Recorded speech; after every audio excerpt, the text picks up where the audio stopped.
Assalamualaikum warahmatullahi wabarakatuh. Perkenalkan, nama saya Andrian Saputra Nugroho dari Offering A2 PIK. Kali ini saya akan menjelaskan hasil observasi saya di SDN 1 Menjor. Saya akan membahas mengenai sistem pendidikan, pendidikan karakter, pendidikan multikultural, dan permasalahan-permasalahan serta solusi yang ada di SDN 1 Menjor. Yang pertama, saya akan membahas sistem pendidikan di SDN 1 Menjor.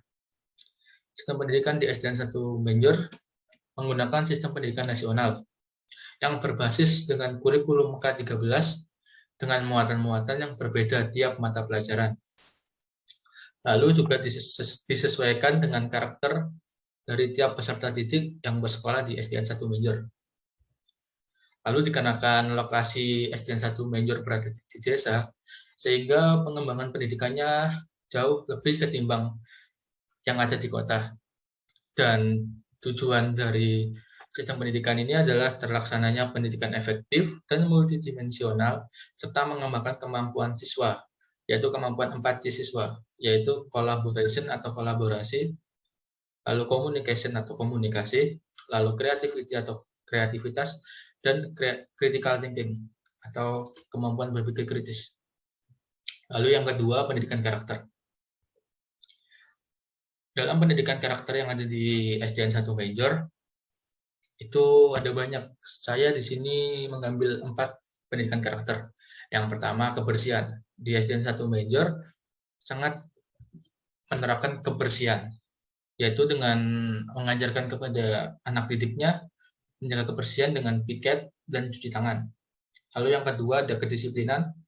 Kedisiplinan di tingkat di SDN 1 Menjor itu ditingkatkan dengan masuk kelas dan sekolah tepat waktu, serta pembelajaran yang tepat waktu. Lalu yang ketiga, keagamaan, di mana tiap pagi sebelum pembelajaran dimulai dilaksanakan doa, serta pada tiap hari Jumat di SDN 1 Menjor diadakan baca Yasin setelah membaca doa. Lalu yang keempat, keteladanan. Peserta didik di SDN 1 Menjor diajarkan mematuhi tata tertib yang ada di sekolah. Lalu yang ketiga, saya mengajarkan pendidikan multikultural. Pendidikan multikultural yang ada di SDN 1 Menjor kurang lebih sama. Dari segi ekonomi, semua peserta didik yang ada di SDN 1 Menjor itu kemampuan ekonominya sama, yaitu menengah ke bawah. Lalu untuk suku dan rasnya juga sama, yaitu merupakan satu suku dan ras yang sama, yaitu suku Jawa.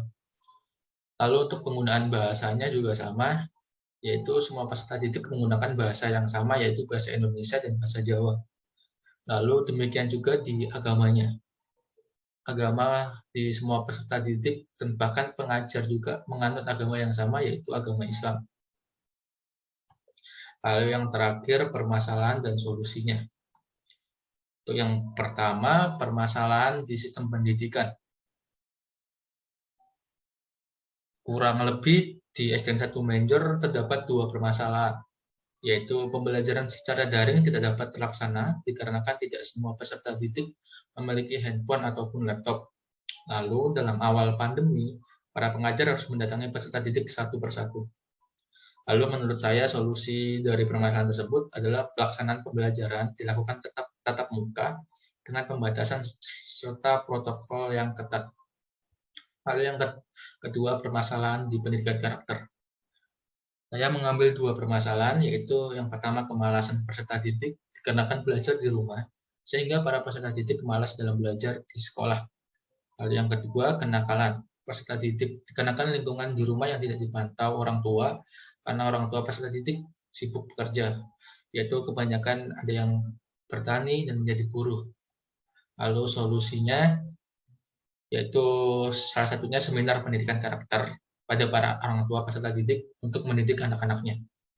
Yang ketiga, permasalahan di pendidikan multikultural, yaitu saya tidak menemukan masalah apapun karena kurang lebih semua peserta didik yang ada di SDN 1 Menjor itu satu semua, yaitu tidak ada yang berbeda-beda seperti yang ada di kota, karena kan SDN 1 Menjor itu ada di desa. sehingga kurang lebih semuanya sama dari segi ekonomi, agama, suku, dan ras maupun bahasa. Sekian penjelasan dari saya. Kurang lebihnya bila ada salah, mohon maaf. Wassalamualaikum warahmatullahi wabarakatuh.